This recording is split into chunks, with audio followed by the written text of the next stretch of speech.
Well, welcome everybody. This is our session tonight on handling emergencies at the polls for peacekeepers. And this is a function of Faith in Public Life and the Ohio Voter Rights Coalition, among others, in the coalition tonight. I'm Reverend Joan Van Beesler. I'm running the tech on this, so I will bow out now and turn it over to the Reverend Dr. Susan Smith, who'll do a little introduction. Hi, everybody. Thank you for being here. We are so glad that you're here. I'm not going to say much because the training tonight is done by my son-in-law, Alton Woods, who is a former Columbus City police officer. And the reason we decided to do this type of training is because times are crazy and we want people to be prepared in the event that there is something dramatic that happens. I need to emphasize that we don't expect that. And I need to emphasize that peacekeepers is primarily a pastoral thing, trying to be pastors on the poll lines. But if something were to break out, then we want our people to be trained, at least to have something that they remember that can help themselves and help people, in the lines and perhaps save lives. So with that, I'm going to turn it over to Alton. Thank you. Hello. I'm going to share my screen here. I have a little presentation for you all. First, I want to thank you all for being peacekeepers. This is kind of a thankless job. Can everyone see my screen real quick? Mm-hmm. We're good. Okay. This is kind of a thankless job. I know it's one that people don't really think about, but it can really be a very dangerous job. It's a very difficult job when you're kind of expected to be the one to calm people down when tensions are high, when they're really excited, especially when you have hot button, topics that's going to be on there like this year. So, I really want to thank you. Also, this is a really important time to get this type of training. You really want to be able to prepare yourself for an active shooter situation, not just because I have a passion for it, but right now it's a very, very important time because we're seeing a huge rise in mass shooter situations.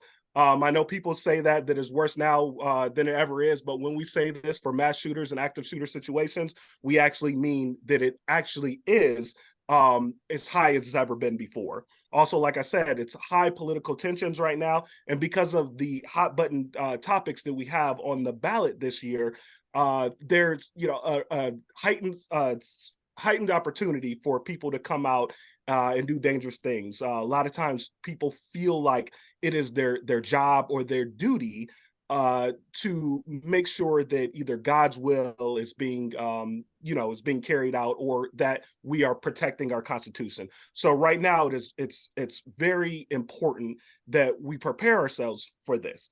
Now, like I usually say in every training, I'm not going to be able to teach you everything that you need to know, but there's a few things that I kind of want you to be able to get from this training.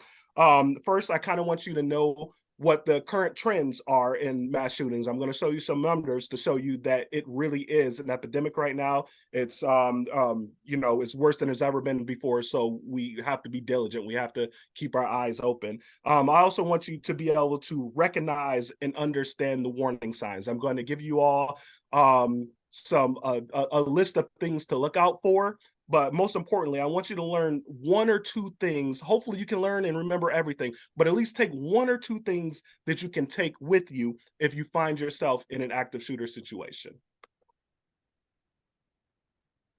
Good evening, everyone. We begin with breaking news tonight and another horrific reminder of America's epidemic of gun violence. At least 22 people are dead in multiple locations, including a bar and a bowling alley in Lewiston, Maine. That's roughly the same number of murders in that state every year. Police have released these photos of the suspect and also this image of a vehicle they believe is connected to the rampage. And they're asking everyone to shelter in place as they investigate. As many as 60 people are believed to have been wounded. So, good evening, everyone. Let me go on to the next page real quick. Sorry about that. So one thing I'm going to point out about that video before I go into it is you see the inconsistency in the number. I chose this story right here because it's very fresh. This happened on October 25th. We're all kind of familiar with this latest mass shooting. But even in that report right there is one of the earlier reports. They had numbers of people between 16 and 22 dead. They also had up to 60 injured people. As we figured out as time went on, we got more accurate numbers. But as you can see in the beginning, we'll see kind of reporting all over the place. And this is something typical that we see as we start learning about mass shootings. I really chose this case because this is a very typical for mass shootings that we've seen, some of the more high profile mass shootings that we've seen in the last 15 to 20 years. This was a male that had mental health issues, late onset mental health issues that was noticed by his family. He went through a traumatic event where he just had a divorce with his wife. He started dating. He had some issues with dating. Then he started to have hallucinations, and he really struggled with his mental health. This is typical because you'll see this very often in people that who orchestrate these mass shootings like this, is they have these mental health, these ideologies that they really can't get out. So they start in their own way calling for help. So they will tell people what they're going to do. They will make threats. A lot of times before these shootings are carried out, there have been threats made. They will often tell you exactly what they plan to do. They will tell you why they're feeling the way that they're feeling. And this was one of those stories. This story was also very interesting because of how quickly this occurred. Now, when you hear the numbers, you're going to be like, that has to be a mistake. But this is very typical for mass shootings. The first call went out to law enforcement at 6:56 for on October 25th, 2023, that there was gunshots heard from inside a bowling alley. There were off-duty officers that were nearby, a few feet away, or I guess within that mile or so. They were able to get to the scene within 4 minutes. And within that 4 minutes, the shooter was already gone and went on to another location. He went from that bowling alley to about 4 miles south of there to a bar that he frequent, again, which is kind of you'll see that a lot in mass shootings. They will go to places that they know, and those tend to be their victims or tend to be the targets. He went to a bar, a cornhole bar that he frequent, and that's where he ended up killing 11 of his 18 victims. Call went out at 7:08 that shots had been fired. Law enforcement officers arrived within 2 minutes, and as we know, he was gone within that time. So a lot of times people don't realize this is how quickly all of this occurs. This is how quickly this plays out. And this is very typical for many of the mass shootings that we see. Also, this is important because this was the 565th mass shooting of the year. That number seems alarming. It should be. This has increased year after year after year for the last 2 decades, and we continue to be higher than ever. It is only November, the very beginning of November, when we're at 565 mass shootings. Now, if we look over the past 6 years, 5-6 years, we'll see that mass shootings in 2019, 417 mass shootings was the highest that we had of all time. And as you see, 2020, it went up. 2021, it went up. And it continues to go up. We're at 565 already in 2023. We are expected to get right around that 2021 and 2022 number. Before I go on, a mass shooting is an incident in which 4 or more people are injured or killed in an incident. So mass shootings, they're not, this isn't every shooting situation. This are in extreme situations, and we're seeing these numbers higher than they ever been before. So now we'll go a little bit into active shooters and what active shooters are. The latest numbers that we have in active shooters are in 2022, and we had 50 active shooter incidents. So this is what the FBI defines as an active shooter, as one or more individuals actively engaging in killing or attempting to kill people in a populated area.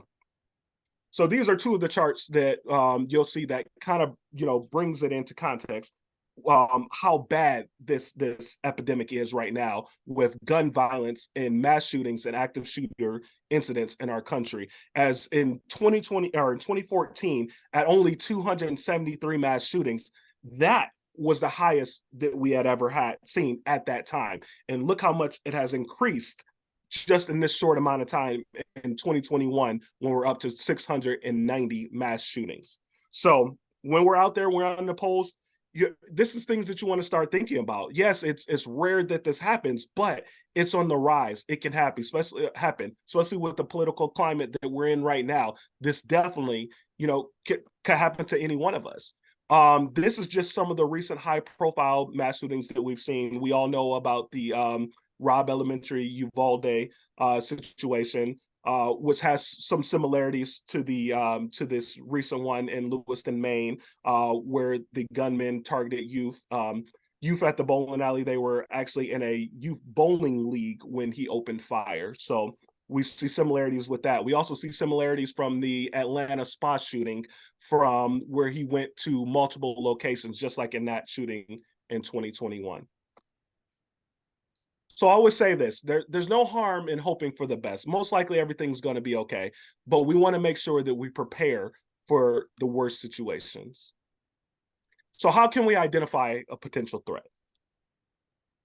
All right, and 41% of the shooters' concerning behavior was reported to police leading up to the attack. In the Lewiston, Maine situation, the Mr. Card was reported to the police multiple times because of mental health issues. He actually even went and got mental health treatment in that time. There was reports from his mother, his brother, his ex-wife, his father, and his brother about concerning behavior leading up to the attack. 60-90% of the shooters leaked their attack prior to carrying it out. In this situation, he didn't necessarily leak out this attack, but he did recently say that he planned to attack a military base. You start to notice a shift to a dark identity. This was a former military person in the main shooting. Very friendly. People really knew him, back in the day, and they saw a huge shift in his mental health. They saw a lot of shifting to dark, thinking that he had to make changes. He had to do something epic. 64% of the time, there's specific targets. This one, I don't think they have much idea of why he went to the bowling alley, but the bar was a bar that he frequented. He also had met his ex-girlfriend at that bar, and it was a place that I guess he had some issues with that bar, so that's why he targeted that specific place. They often indicate an urgent need to act, like they have to do that right now. This is what scares me about this situation here, because of what we're dealing with issue 1 and some of the other things on the ballot this year, is people feel like there is an urgent need right now that a change needs to be made, or they need to act according to God, or there's something that they have to do. And with mental illness, they'll feel like it's them that have to do it, that God is targeting them specifically to do something about it. So if we're at the polls, these are some of the things that we want to look out for. We're trying to look for suspicious behavior. We may not see some of the stuff leading up to it, because this is usually a 1 or 2 day event.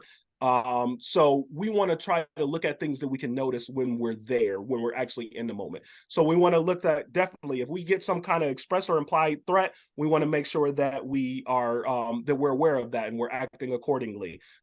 Surveillance, if we see somebody looking around, looking at the cameras, trying to look at emergency exits and entrances, trying to go into restricted areas, that's something we want to take note of. We see somebody asking a lot of questions about security or about the process, the procedures, that's also going to be an indication of something may be off.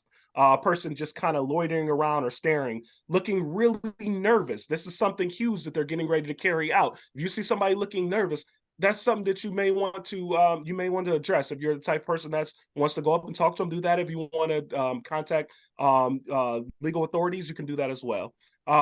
constantly grabbing at their waist. If a person has a small weapon, a pistol or something like that, a lot of times they want to keep on making sure that it's there. So you'll see them tapping on their waist. You may notice that control items are missing. This may be like a badge, or maybe like a wand, or electric wand to wand people down to see if they have weapons or anything like that. So if you start to notice things are missing, that may be an indication.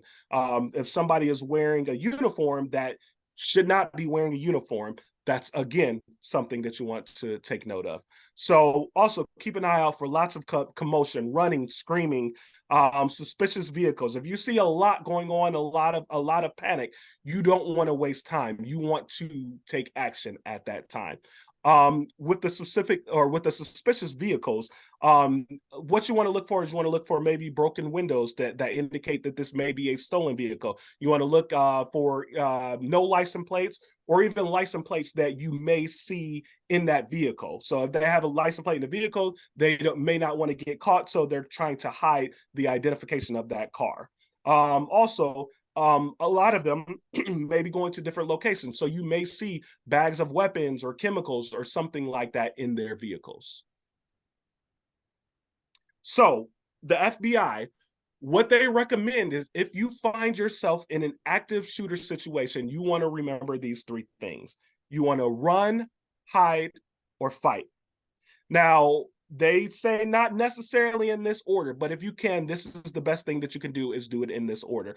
In the Portland, Maine, or I'm sorry, in the Lewiston, Maine shooting, we've seen victim incidents or survivor incidents of all three. There's a story of a young lady. She was about 10 years old. She started hearing the shooting, and people started ushering her out. She ended up running to safety, running out the back door, and meeting up with her mother later. There's one gentleman who said as soon as he heard the shooting, he took off down the bowling lane, and hid in the ball rack to hide. It's a big metal ball rack to hide himself from the shooter, and then fight. There was also an incident where the bartender, or one of the people in food services at the bowling alley, actually tried to fight off the gunman with a knife. So running should always be your first option if possible. You want to make sure that you know where all of the emergency exits are. So I know a lot of us may be outside. If you are indoors, take note of where your closest exits are. I will do a mental test. When you get there, look around, see where someone could attack you at, and decide where you would go if that person came through a certain exit or from a certain area. You don't want to hesitate. When you're running, you hear all of this commotion, you hear gunshots, you may not recognize what it is. A lot of people haven't heard gunshots in a public area. A lot of people think that it's fireworks or something like that, and they hesitate. It's okay to run. It's okay to run. And if you're wrong, you have your life. You may look a little silly, but that's okay. You'll have your life. So you don't want to hesitate. Also, you saw this a lot in the Portland, or Portland, the Lewiston, Maine shooting, is assist as many people as possible. As you're getting out, let them know what's happening. Tell them where to go. Now, don't risk your life, but make sure that you're helping people out. Again, people tend to freeze a lot when they're in situations like this. So you want to usher them out. Say, hey, we got to go. The exit is this way. They're shooting. Do the best that you can to try to save lives. If you can't exit, run to cover, concealment, or distance. We'll talk a little bit about that in the future. If you're in an open lot, you want to try to find anything that will make you a difficult target. So this can be cover or concealment. This is just getting out of the way so this person can't see you, or if bullets are coming, they can't hit you. So you want to turn corners. You want to go behind parking blocks. You want to go behind signs. You want to go behind poles. You want to go behind trees, bushes, anything that you can find where you can either conceal yourself, which means you cannot be seen from that shooter, or cover yourself. So this is going to be like brick walls or something that can actually stop the bullet. So your first action is you want to go to something that can stop that bullet. So like the ball rack that the gentleman went behind, that can actually stop a bullet. But even hiding behind something where he cannot see you, that is going to be better than just sitting out in the open. And then you want to stay away from large groups. Make sure you have your family and people near you, but don't go in large groups. A lot of times these shooters want to take out as many people as quickly as possible. Like I said, the first shooting or the first location lasted only 4 minutes. The second location was less than 2 minutes. So they want to try to attack as many people in the shortest amount of time possible. Make yourself a difficult target.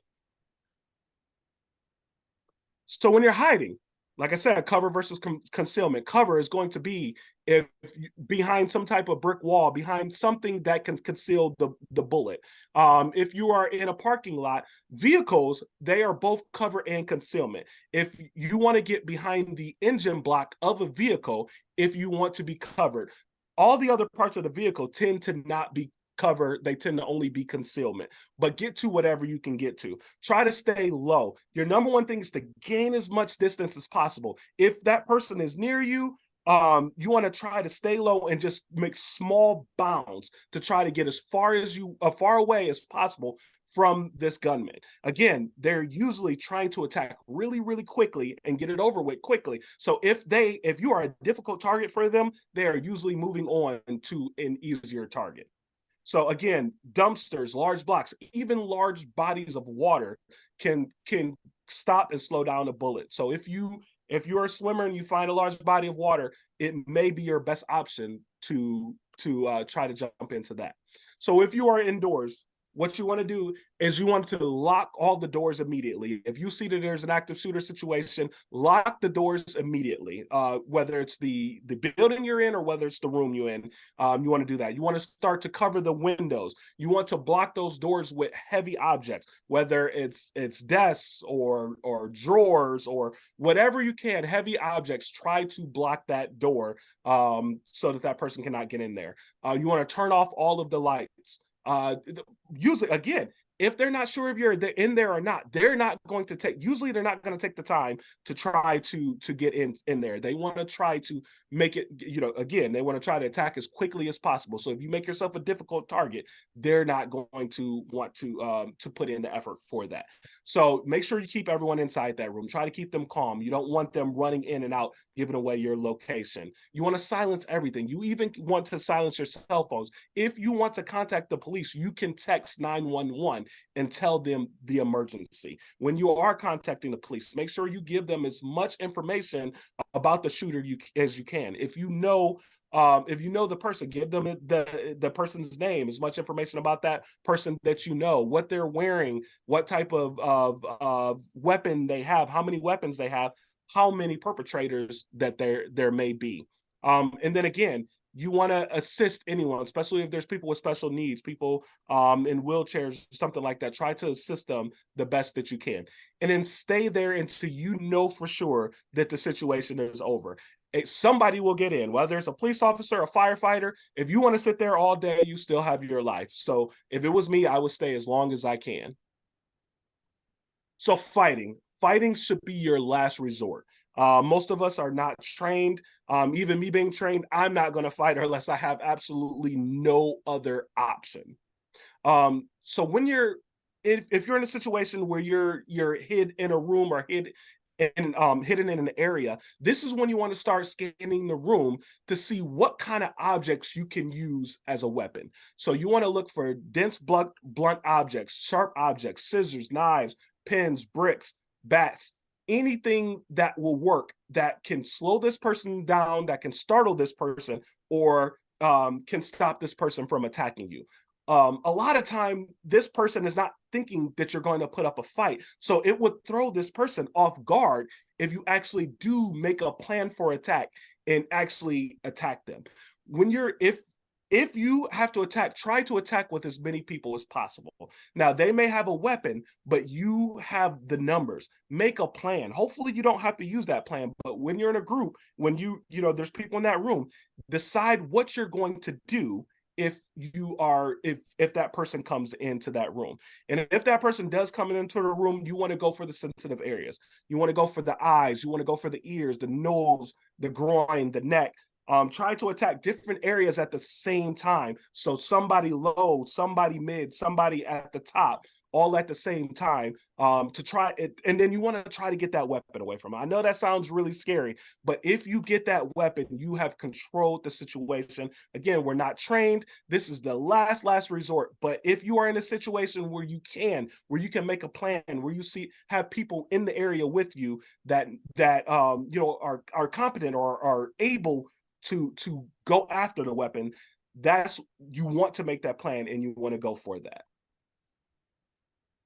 So escape should be your primary option. Choose the nearest exit. Do not use your vehicle when you're leaving. There's going to be police vehicles everywhere. Try to find an area that you know your loved ones know that you're going to be. If you don't have your phone, you may not have your bags, things like that. So you want to find a meetup location if you can. If the police enter the building, be aware that they're probably going to pass up victims to stop the threat. Don't take that personally. They can't do anything if the shooter is still at large. So when exiting, again, you want to move really quickly. You want to move with your hands up so that the police can see that you're not carrying anything. A lot of times they're not aware. Like I said at the very beginning, there's a lot of chaos in the beginning. So we have no idea. A lot of times the police have no idea who the victims are, who's the perpetrator. So they're going to treat everyone like a suspect. So make sure you're aware of that. Make sure you don't put yourself in a situation where the police may think that you are the perpetrator. Be prepared to be seized and to be searched by the police. And you're probably going to have a lot of questioning after that. You're most likely going to have to provide a statement for the police and probably have to give a lengthy investigation. So that is all that I have on active shooter training. Are there any questions?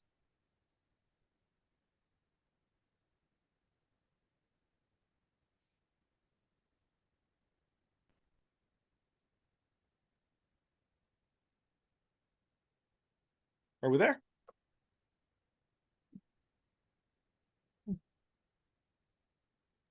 I'm checking the chat right now to see. Okay.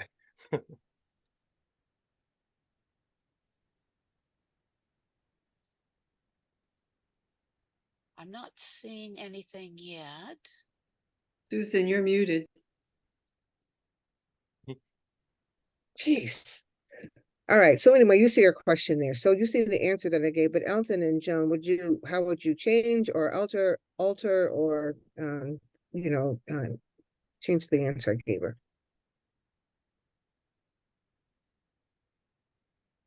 Do you see it? Oh yeah, I'm reading it now. Uh-huh. I mean, the biggest thing, Jenny, as they're looking at it, the biggest thing is that it would be intimidating, just to, they don't necessarily have weapons, but they do that with the signs and the bullhorns to be intimidating. And so I would think that the biggest, the job of the peacekeepers would be to practice to make sure that the people in line stay calm. Right. And then, sometimes I know one time there was a thingy and there were some anti-abortion people out, and Dan Clark told us to talk to them. And, so we always say that part of the de-escalation thing is to talk and de-escalate and listen. So, even though that was pretty unnerving, it actually did work because they don't expect people to listen to them. They expect people to fight them verbally or non-verbally. And so just talking to them and just listening to them really helped to de-escalate. That was downtown at the State House. So, but Alton and Joan, what else would you add to what I just said? Stay with the people in line, because they're going to be feeling nervous if there's hecklers, if there's folk with bullhorns on the side, that kind of thing. So stay with the people in line and let them know that, you're there, and talk with them so that they don't leave without voting. Right. The reason I asked is there were a great number of Somali young people, some are running for office, and there are, at early voting, there were a lot of helpers. And I noticed that, as I said in my note, that listed with sinners, all kinds of lists of, bad things in these people's eyes, was Muslim. And I thought, well, that's a pretty specify a group like that by their religion. And then these people are there. And I'm just thinking, how crazy are these people you know, there's some people who do crazy things and you know, just shrug. But I don't know. These it had me worried that specifying Muslim in that list, and there were a preponderance of young Muslim people there. So anyway, maybe nothing. And I think, and I know Elton and John will correct me, but I think a lot of times the people that show up with the bullhorns and stuff like that, they're just really trying to be bullies. Because I think when people really want to hurt you, they don't do any of that. They just come ready to, lock and load. So I think that the job of the peacekeepers is number one for us to know that it is a technique of intimidation. So for us to calm down, right? We have to, we always say breathe. So we have to breathe. And then we have to, as Joan says, pay attention to the people on the lines, because what we don't want is for people to get so frightened that they don't vote. That's what these people are trying to do. But I just think that they're just being bullied. They just, if they see us with the bullhorns, they're going to be scared. Well, yeah, we're scared, but we're going to still vote. So that has to be the resolve of the peacekeepers, that, know that it's a bullying tactic and just tend to the people. They're Pastoral trying to care. chase you off. They're trying to chase people away. There. Any Thanks. chatter regarding other kinds of violence? I have not heard of anything else, any specifics, anything, Libby. Anybody else heard anything? We go through these tactics, we go through these scenarios, but we've never had any serious incidents. We've had annoying incidents. Life is annoying. We've had loud mouths. We've had some bullhorns, but nothing physical, nothing serious. And I hope that I hope that the peacekeepers and the job that you have on election day or early election is boring. Yeah, that's the goal. Yeah. We want you to be bored. Well, not bored, but, talk Yeah, to the bored. nice people. Right. The reason I ask is I grew up in Alabama, and there were bomb threats was the other piece that was really where that was coming from. What I've actually literally lived through, and that's why I'm asking the question that way. Yeah, I haven't heard of anything yet. Okay, that's that's great. I hope I'm asking the question needlessly, but I'd rather ask and Right. needlessly. Yep. Yeah, and I think too, that what Elton lifted and at the very beginning is when peacekeepers get on site, the first thing you do is get the lay of the land. Just know where everything is, know where the bathrooms are, the doors are, look around, see if there's any weird curse. You have to do that. And you also, if you have another peacekeeper or a poll worker, you have to form a team, because you can't, you have to form a team. So if you're on one part of the line and somebody's at another part of it and something weird is going on, you have your cell phones and you call and you have a technique, you have a strategy that you've worked out, so that maybe you stay in the area where there looks to be some trouble, but your partner is doing some other things, maybe contacting 1-866-VOTE, or calling police officers if necessary, but you have to do it in teamwork. So knowing the lay of the land. Christine Levy, she tickled me when we were out there for the early voting. She walked around that building, I don't know, it seemed like 4 times. So, and it was super hot, but you have to know the lay of the land. Next question is, so what do you do when there are young kids around?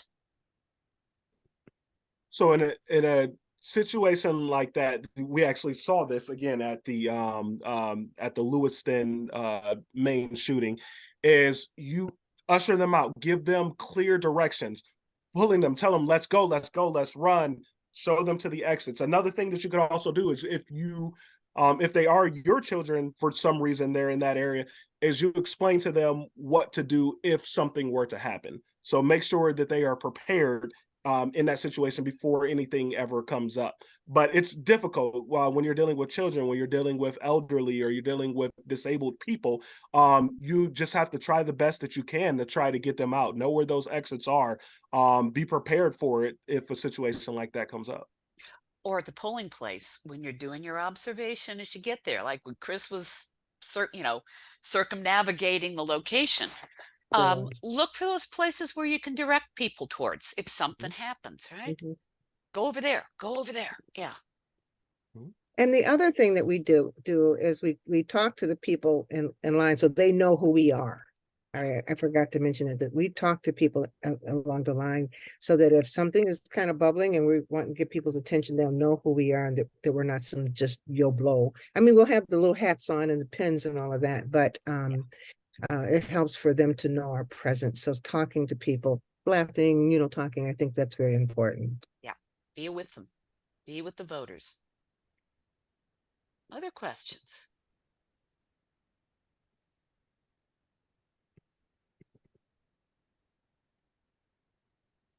Okay. Going once, going twice. Okay, Jacqueline says thank you.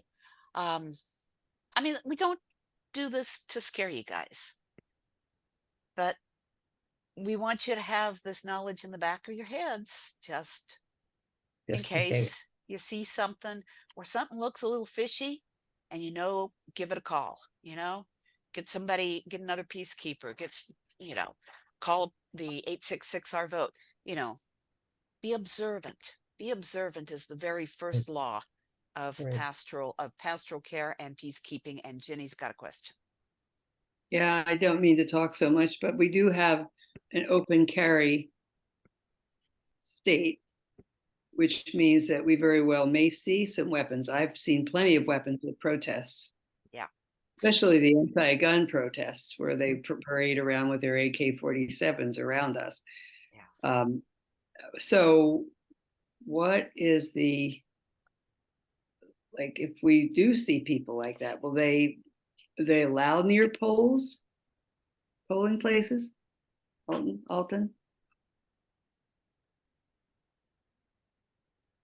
So in a situation like that, as long as they are a certain distance away, they are allowed to have that. They're allowed to have that weapon. They're allowed to carry that weapon. So, but what they're not allowed, there's a couple things that they're not allowed to do. So if it is a situation where you think that they may be breaking other laws. So again, if they're in an area they're not supposed to be, they can be trespassed. So, hey, I don't want this person here. Can you remove them from here? If they do not remove themselves, the police can actually take them and arrest them for that. If they have their finger on the trigger, if they are pointing that weapon at anybody, if it gets to the point where you are feeling threatened by that weapon, at that point, we are going into the direction of aggravated menacing. So that will be a crime, and that's something that they can be arrested for. So as long as they are being peaceful, they have it around their back, it doesn't seem like an immediate threat. They're just trying to intimidate you. Yeah. They're not a lot of times it's not anything that's illegal, but as soon as they cross that line, you want to make sure that you're letting the authorities know. Or if the gun, is a handgun and it's in a holster and it's snapped and it's on the side, or they've got one of those arm holsters and it's snapped and in the holster, and they're just kind of showing it, displaying it, then they're trying to intimidate. They're trying, even with the long guns, even with the rifles or the shotgun, is usually just trying to intimidate. Again, if the person has if they have a pistol in their hand, that alone being in their hand, that's a threat. That's letting a police officer know, or calling the authorities at that point. That should stop immediately. But again, like Joan said, as long as it's in the holster, as long as it's around their back, they're just trying to intimidate you. Good question. Thanks, Jenny. Once again, be observant. Chris. Just a sort of practical suggestion, since one of the things that we may need to do is to call for either information or to get guidance. It's helpful to put the 866 our vote in your favorites or whatever pops up, so that it's a very quick call. You don't have to be searching through all your contacts for it. Right. It's also on your peacekeeper button and your peacekeeper hat. We put the phone number on there. Yeah. Yeah. Yeah. Okay. Anything else, my friends? Well, just I want to thank Elton for, this is not a pleasant conversation to have, but I think it's a necessary conversation. I feel much better with us deploying peacekeepers, as it were, with some knowledge on what to do. I just think that it's foolhardy in these times to go out and act like it's not a problem. It is a problem. So if we are, going with our eyes open with a little bit of knowledge, it just makes for a safer situation for everybody. So Elton, thank you for the information. It's so helpful. Run, fight, everybody will take something from this training that they'll remember, but I guarantee you will be more heightened when I've gone out after his training. I'm like a hawk. I'm looking for all kinds of stuff that I never would have looked for before. But the difference in doing it after the training than with not having the training is I'm not afraid, but I'm more aware. I'm more aware. And that's what we want. We just want all of us to be aware. So I want to thank Alton, and I want to thank all of you guys for coming. And if anybody else wants to be a peacekeeper and they're scared, tell them they don't have to be scared. They can be okay. Just, and you can give them some information and, say it's going to be all right, because it is about pastoral care at the end of the day. At the end of the day, that's what we're doing. So remind them that they were trained for such a time as this. And I appreciate it. Thank you all. I really appreciate it. Appreciate you too, Alton. And I'll be getting more emails out to y'all so you can sign up for Election Day and for this weekend. Okay. And thank you. Thank you. Have a Stop the good recording. evening. Thanks. Bye-bye. Joan, you said the email for signing up tomorrow is going to come out.